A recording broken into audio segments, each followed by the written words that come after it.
Good morning. Today we will be reading chapter 7 of The Thief of Always. And again, today I want you thinking about this is a complex story. Harvey has many problems that he's facing. So be thinking about those problems that we talked about yesterday, because at the end we're going to come back to those problems. And there is not just one. This chapter is called A Present from the Past. There was a Thanksgiving feast awaiting them when they got back into the house. "You look as though you've been in the wars," Mrs. Griffin remarked when she set eyes on Harvey. "Has Wendell been up to his tricks?" Harvey admitted that he'd fallen for all of them, but there was one that impressed him in particular. "What was that?" said Wendell with a smug grin. "The falling ladder? That was a clever little touch, wasn't it?" "No, not the ladder," said Harvey. "What then?" "The thing in the sky." "Oh, that. What was it? A kite?" "That wasn't my doing," Wendell replied. "What was it then?" "I don't know," Wendell said, his smile disappearing. "Better not to ask, eh?" "But I want to know," Harvey insisted, turning to Mrs. Griffin. "It had wings, and I think it flew off the roof." "Then it was a bat," Mrs. Griffin said. "No, this was 100 times bigger than a bat." He spread his arms. "Great dark wings." Mrs. Griffin frowned as Harvey spoke. "You imagined it," she said. "I did not," Harvey protested. "Why don't you just sit down and eat?" Mrs. Griffin replied. "If it wasn't a bat, then it wasn't anything at all." "But Wendell saw it too. Didn't you, Wendell?" He looked around at the other boy, who was digging into a steaming plate of turkey and cranberry sauce. "Who cares?" Wendell said, chewing as he spoke. "Just tell her you saw it." Wendell shrugged. "Maybe I did, maybe I didn't. It's Halloween night. There's supposed to be boogeymen out there." "But not real ones," said Harvey. "A trick's one thing, but if that feast was real—" As he spoke, he realized he was breaking the rule he made on the porch. Whether the winged creature was real or not didn't matter. This was a place of illusions. Wouldn't he be happier if he just stopped questioning what was real and what wasn't? "Sit down and eat," Mrs. Griffin said again. Harvey shook his head. His appetite had disappeared. He was angry, though he wasn't quite sure at whom. Maybe at Wendell for his shrugs, or at Mrs. Griffin for not believing him, or at himself for being afraid of illusions. Maybe all three. "I'm going up to my room to change," he said, and left the kitchen. He discovered Lulu on the landing, staring out the window.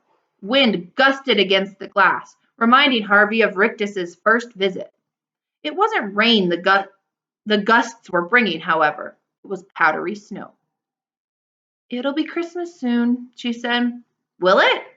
"There'll be presents for everyone. There always are. You should wish for something." "Is that what you're doing?" She shook her head. "No," she said. "I've been here so long, I've got everything I ever wanted. Would you like to see?" Harvey said yes, and she led him up the stairs to her room, which was immense and filled with her treasures. She obviously had a passion for boxes. Tiny jeweled boxes, large carved boxes, a box for her collection of glass balls, a box that played tinkling music, a box into which 100 smaller boxes fitted. She also had several families of dolls, who sat in blank-faced rows around the walls, but more impressive by far was the house from which the dolls had been exiled. It stood in the middle of the room, 5 feet high from step to chimney top. Every detail of brick, slate, and sill perfect. "This is where I keep my friends," Lulu said, and opened the front door. 2 bright green lizards came out to greet her, scurrying up her arms onto her shoulders. "The rest are inside," she said. "Take a look." Harvey peered through the windows and found that every perfect room in the house was occupied. There were lizards lounging on the beds, lizards snoozing in the baths, lizards swinging from the chandeliers. He laughed out loud at their antics. "Aren't they fun?" Lulu said. "Great," he replied. "You can come up and play with them anytime you want." "Thanks." "They're really friendly. They only bite when they're hungry. Here." She plucked one off her shoulder and dropped it into Harvey's hands. It promptly ran up and perched on its head, much to Lulu's amazement. They enjoyed the company of both the lizards. and each other for a while, until Harvey caught a glimpse of his reflection in one of the windows and remembered what a sight he was. "I'd better go and wash," he told Lulu. "I'll see you later." She smiled at him. "I like you, Harvey Swick," she said. Her honesty made him honest. "I like you too," he told her. Then, his expression darkening, he said, "I don't want anything to happen to you." She looked puzzled. "I saw you at the lake," he said. "Did you?" she replied. "I don't remember."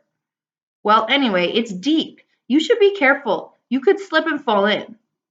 "I'll be careful," she said as he opened the door. "Oh, and Harvey?" "Yes?" "Don't forget to wish for something." What shall I ask for? He wondered as he washed the dirt off his face. Something impossible, maybe, to see just how much magic the house possessed. A white tiger, perhaps? A full-size Zeppelin? A ticket to the moon? The answer came from the depths of his memory. He'd wished for a present he'd been given and lost a long time ago, a present that his father had made for him, which Mr. Hood, however much he might want to please his new guest, would never be able to duplicate. "The Ark," he murmured. With his face washed and the scratches he'd got from the thorns in the thicket worn like war wounds, he headed back downstairs to find that once again the house had performed an extraordinary transformation. A Christmas tree, so tall that the star at its summit pricked the ceiling, stood in the hallway, the colors of its twinkling lights seeping into every room. There was a smell of chocolate in the air and the sound of carols being sung. In the living room, Mrs. Griffin was sitting beside a roaring fire, with Stew Cat purring on her lap. "Wendell's gone outside," she told Harvey. "There's a scarf and gloves for you by the front door." Harvey went out onto the porch. The wind was icy, but it was already clearing the snow clouds, leaving the stars to shine down on a perfect white carpet. Not quite perfect. A trail of tracks led down from the house to the spot where Wendell was building a snowman. "Coming out?" he hollered to Harvey, his voice as clear as the bells that were ringing through the crisp air. Harvey shook his head. He was so tired, even the snow looked comfortable. "Maybe tomorrow," he said. "It'll be back tomorrow, won't it?" "Of course," Wendell yelled. "And the night after, and the night after." Harvey went back inside to look at the Christmas tree. Its branches were hung with strings of popcorn and cranberries, with colored lights and baubles and soldiers in gleaming silver uniforms. "There's something under there for you," Mrs. Griffin said, standing at the living room door. "I hope it's what you want, sweet." Harvey knelt down and pulled a parcel with his name on it from under the tree. His pulse quickened before he even opened it, because he knew from its shape and from the way it rattled that his wish had been answered. He pulled at the string, remembering as he did so how much littler his hands had been the first time he'd held this gift. The paper tore and fell away, and there, shiny and new, was a painted wooden ark. It was a perfect copy of the one his father had made.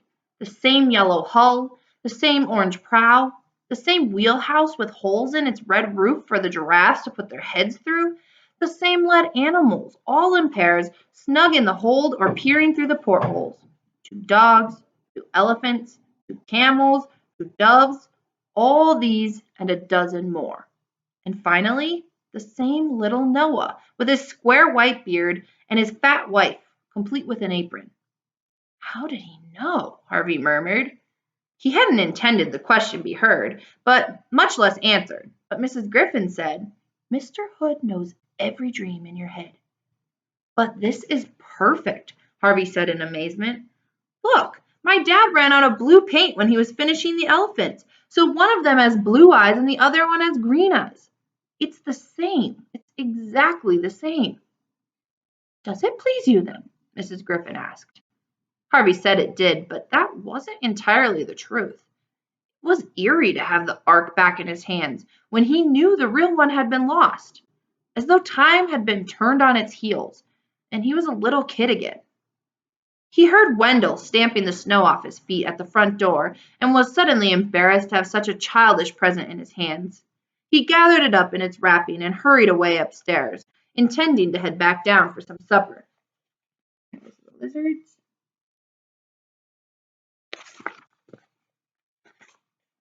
But his bed looked too welcoming to be refused, and his stomach quite full enough for one night. So instead, he closed the curtains on the gusty night and laid his head down on the pillow.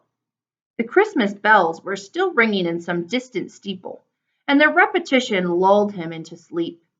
He dreamed that he was standing on the steps of his house, looking through the open door into its warm heart.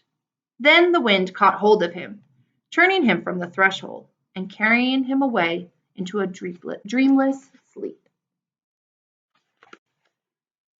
So at this point, we have seen Harvey face a lot of different weird challenges in the house. One of them being the fish, and he's kind of weirded out. Something seems off with the fish. There's one of his problems. Another one being Lulu, and trying to make sure Lulu's okay. Something seeming weird with Mrs. Griffin, and him kind of trying to figure that out. And that's just 3 of the problems. There's more. So what you're going to do today is I want you to pick the one problem that you think is the most important problem of the story. And so you write about that problem and why that's most important, and then look at what your classmates said. And you can comment on theirs whether you agree or disagree, and we'll kind of turn this into a debate of what is the most important problem in the story right now.